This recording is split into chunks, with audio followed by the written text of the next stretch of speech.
சென்னை வண்டலூர் அருகே உள்ள நல்லம்பாக்கம் ஏரியின் மதகு உடைந்ததால் வெளியேறிய தண்ணீர் குடியிருப்பு பகுதிகளில் சூழ்ந்துள்ளதால் மக்கள் அவதிக்குள்ளாகியுள்ளனர். வண்டலூர் அருகே உள்ள நல்லம்பாக்கம் ஊராட்சியில் 71 ஏக்கர் பரப்பளவில் நல்லம்பாக்கம் ஏரி அமைந்துள்ளது. அண்மையில் பெய்த கனமழை காரணமாக ஏரியில் நீர் நிரம்பியது. இந்நிலையில் பழுதடைந்த மதகுகளை சீர் செய்யாமல் விட்டதால் இன்று காலை மதகு உடைந்து கரையும் உடைந்தது. இதனால் ஏரி நீரானது வெளியேறி வலம்புரி நகர் குடியிருப்பு பகுதிகளில் தேங்கி நிற்கிறது. மதகுகளை சீரமைக்கும் பணியில் பொதுப்பணித்துறையினர் ஈடுபட்டுள்ளனர். எனினும் முன்னரே சீர் செய்யப்பட்டிருந்தால் நீர் வீணாவதை தவிர்த்திருக்கலாம் என்று பொதுமக்கள் குற்றம் சாட்டியுள்ளனர்.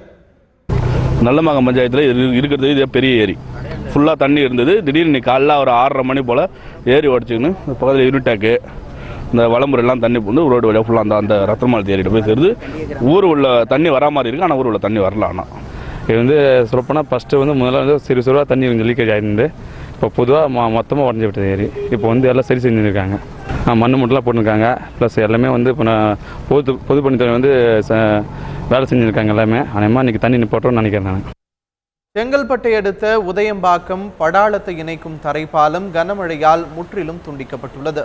இதனால் 40க்கும் மேற்பட்ட கிராம மக்கள் 30 கிலோமீட்டர் தூரத்தை சுற்றி கொண்டு மதுராந்தகம் செல்ல நேரிடுவதாக கூறப்படுகிறது.